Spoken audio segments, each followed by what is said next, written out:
บายดีเนาะทุกคนมื้อนี้ก็มาพบกับช่องบาซานคือเก่าเนาะทุกคนมื้อนี้บาซานกับสิพาทุกคนมากินนี่เนาะทุกคนอาจสิฮู้เนาะว่ามาหยังเนาะนี่เนาะมะม่วงเนาะทุกคนแล้วก็แจ่วหวานเนาะนี่มันสิเหียเลยเนาะมาแต่อีหยังเนาะเดี๋ยวเฮาก็มาเริ่มกันเลยเนาะทุกคนบ่อยากเว้าลายใหญ่ห่างนะตอนนี้ก็มันก็เริ่มสิค่ำแล้วเนาะทุกคนเพราะว่านี่เนาะ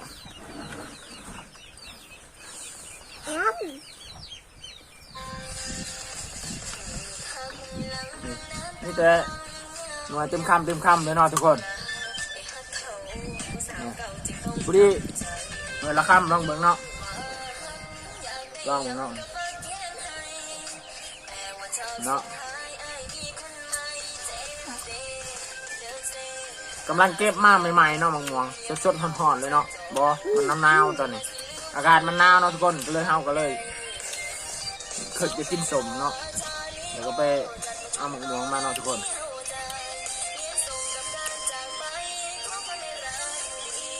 เจียวหวานเนาะเจียวปลาแดก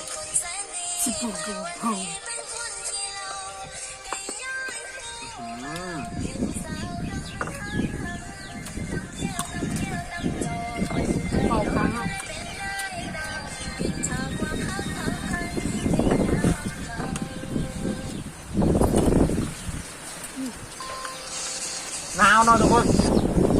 มื้อนี้ก็มื้อวันที่6 เดือน1เลยเนาะปี2023เนาะทุกคนปีใหม่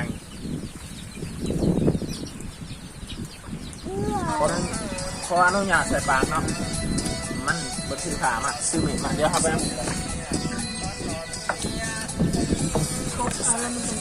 เนาะ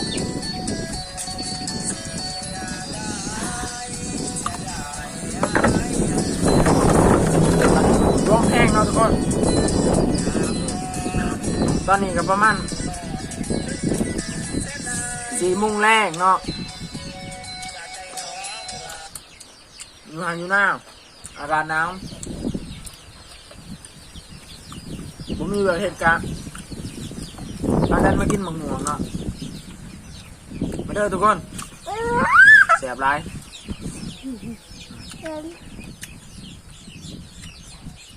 เดี๋ยวหวานเนาะ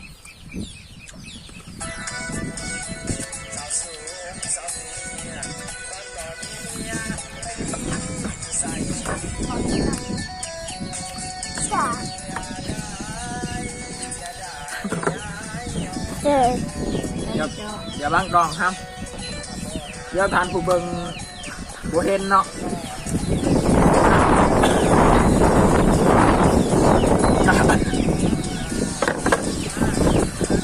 มาเห็นไหมมาดูร้านป้านอกเป็นกระยาคือกันเนาะทุกคนเนาะโอ้ยเนาะเอาเด็กหัวไปเท่าไหร่แบบเนาะ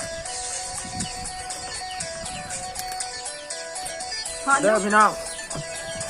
เด้อพี่ทุกคนเสียบได้อันนี้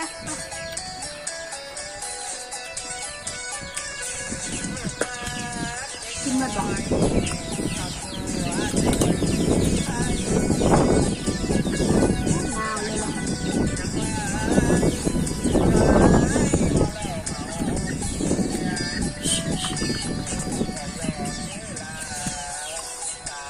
กำลังดีเนาะกำลังกรอบ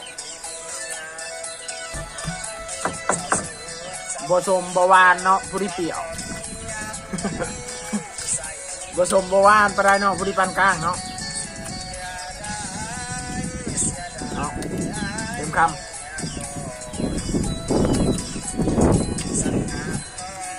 แบบเนาะ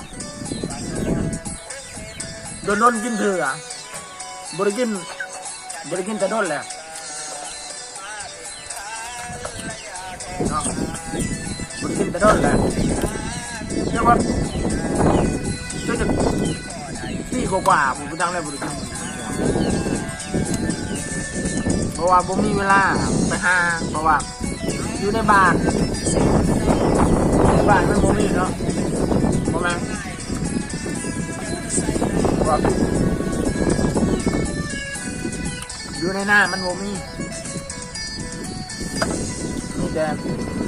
อยู่บ้านอันนี้ครับเมื่อเอาอยู่บ้านเนาะอยู่หน้าอยู่หน้าบริอยู่บ้านเนาะ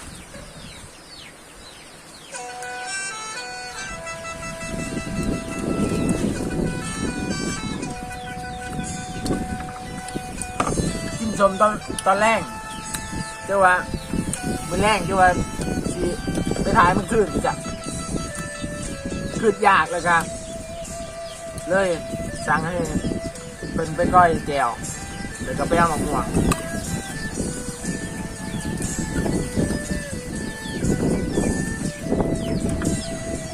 ก็อยาก เดี๋ยวรถกันยังอยู่ประมาณ5-6 มื้อครับครับประเทศเลยเนาะบ่พิษเนาะเป็นแหละไปเดี๋ยวยังอีกประมาณ5-6 มื้อครับเดี๋ยวไปไทยเลยเนาะเพราะว่าอยู่บ้านผมแนวเห็นดีลงไปหาเฮ็ดเวียกอยู่ไทย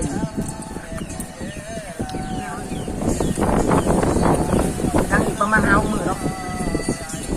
เบิ่งเนาะลงไปหาเที่ยวไทยจะ5-6 เดือนจนกลับขึ้นมาอีกไปคนเดียว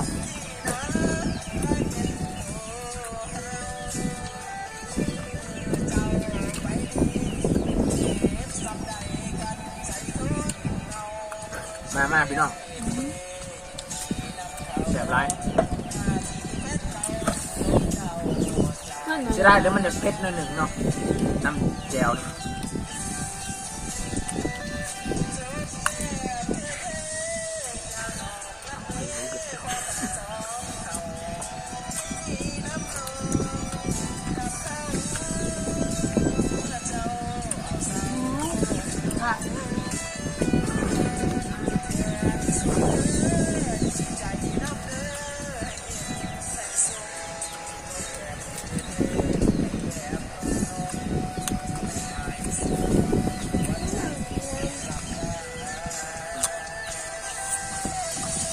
แรงไปไว้บนสระ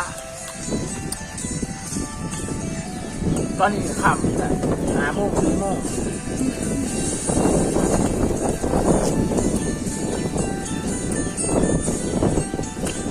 เด็ดจุดกินเวทกินด้วยมึงตากูไปเอาเครื่องมาจับป้าเนี่ย เผ็ดเนาะทุกคนเผ็ดว่ะ แล้วกระบวยไปแม่ยันน้ำให้กินปะ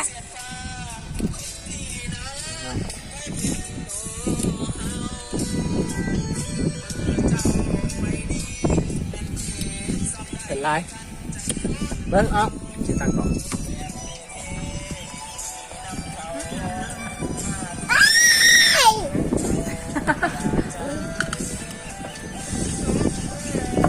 บ้างกองครับ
ขออภัยนำเสียงรบกวนเนาะเพราะว่าลมมันแห้งหนาวแห้งตอนนี้วันนี้ก็วันที่6เนาะเริ่มหนาวขึ้นเรื่อยๆ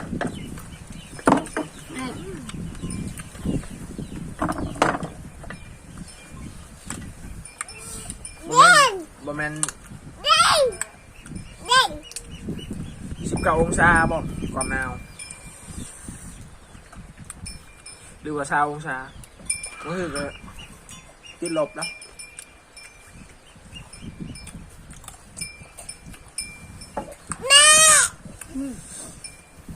เนาะทุกคนสำหรับคลิปนี้ก็จบเพียงเท่านี้เนาะพอละอิ่มละอย่าลืมไปกดไลค์กดแชร์ทั้งช่อง YouTube บาซานชาแนลเนาะแล้วก็กดติดตามสำหรับคลิปนี้ก็จบเพียงเท่านี้เนาะบ๊ายบาย